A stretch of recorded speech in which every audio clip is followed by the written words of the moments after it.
Okay, you guys, I'm switching it up a little bit. I never really talk about too much of this kind of stuff, if you can tell. I mean, when it comes to the presidency, yeah, I was in on it.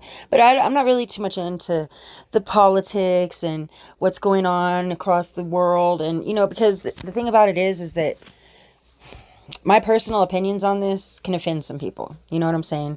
And it's not that I could give a crap about offending people. It's just that sometimes you just need to keep your opinions to yourself, okay? But this time I'm reading this and I'm a little bit confused, so maybe one of you can help me out here, okay? Russian plane leaves U.S. with expelled spies. Keyword, spies, okay? That's a screenshot of the flight path of the plane that departed from St. Petersburg en route to Dulles Airport in Virginia. A mysterious Russian plane that captivated Twitter watchers as it flew across the Atlantic Ocean on Saturday morning to pick up 13 expelled Russian diplomats has departed back to Russia, according to flight tracking information. The plane, an Ilyushin Il-96 whatever, left Moscow en route to St. Petersburg on Friday night and arrived at Dulles Airport outside Washington at 2:10 p.m. local time on Saturday. After a flight on Sunday afternoon to New York's JFK Airport, the plane left for Moscow at 7:32 p.m. on Sunday night. A flight of 4,700 miles, it is due to land in Russia at around 1:30 p.m. Moscow time on Monday. The plane appears to have been used to fly Russian officials from Moscow to Belarus for the first two rounds of peace negotiations with the Ukraine. President Joe Biden announced in his State of the Union on Tuesday that American airspace was closed to Russian planes. Okay? But the U.S. government is making an exception so the expelled Russians can go home. Biden administration officials pointed to Russian Foreign Ministry comments in which their spokesperson said a plane was sent to pick up the diplomats. The U.S. government approved a flight chartered by the Russian government to facilitate the departure of Russian UN mission personnel who were expelled for abuse of their privileges as residents, said a State Department spokesperson in a statement to Politico.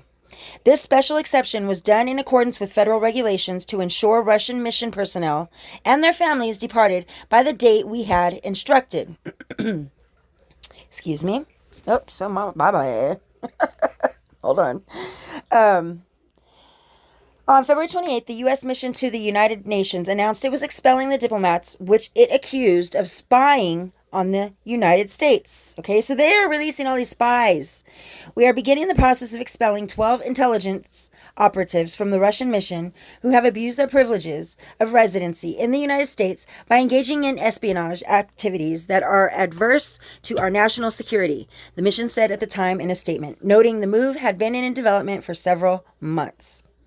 The U.S. is also expelling another Russian who was a staffer at the UN, but not based at the Russian mission, even though Russian officials said that his assignment was scheduled to end in mid-March. Russia's ambassador to the UN, Vasily Nabenzia, told reporters earlier this week that the diplomats had to leave the U.S. by Monday. So they're telling us what to do at this point. That's lovely, isn't it? Ambassador Richard Mills, the deputy representative of the U.S. mission to the UN, said that the Russian officials had engaged in activities that were not in accordance with their responsibilities and obligations as diplomats, leading Nabenzia to respond by saying his reasons for kicking the officials out were not satisfactory. Really? Okay. The Russian Foreign Ministry hasn't announced their response to the expulsions, but said on Wednesday that they might expel some, not all, some American diplomats as part of a tit for tat. The Russian government expelled the number 2 American diplomat in Russia a few weeks ago. So they agreed to return all of their spies and then are going to say that they're not going to, that they might expel some of our diplomats as a tit for tat, and that they've released the number 2 person a few weeks ago. Okay. Meanwhile, in Moscow, U.S. Ambassador to Russia, John Sullivan, is staying at his post, where he continues to work and engage with Russian officials and American citizens. Sullivan is due to hold a virtual town hall on Wednesday to answer questions from Americans in Russia. Last week, a top Russian Foreign Ministry official complained to the U.S. ambassador about what the government called hostile protests outside Russia's diplomatic facilities against the country's invasion of Ukraine, and ominously urged the U.S. to make sure its diplomats weren't harmed. Okay, I may be taking this the wrong way, but it seems like Mr. Biden's underneath Putin's armpit, listening to everything they tell him to do. Now, granted, I get it. He has some, slow issues, but he's not the one that makes the final decision. I mean, the president isn't as powerful as everybody thinks, okay? There's all these other people that are in charge. So, what's really going on?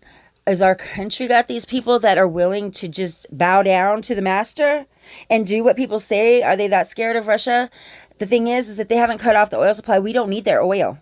We get most of our oil from Canada. We get 7% of our oil from Russia. Cut it off. Stop paying them. If they're not doing what they needed to do, you wanted to get your noses involved in other people's business, United States, then do what you need to do to get our prices lowered. Handle us. Don't handle them. You know what I'm saying? The United States is too damn nosy. They poke their nose in everybody's business. You just mind your business. Let them people do what they're going to do. I get it. We are the land of the free, the home of the brave. Well, not no more, not for us.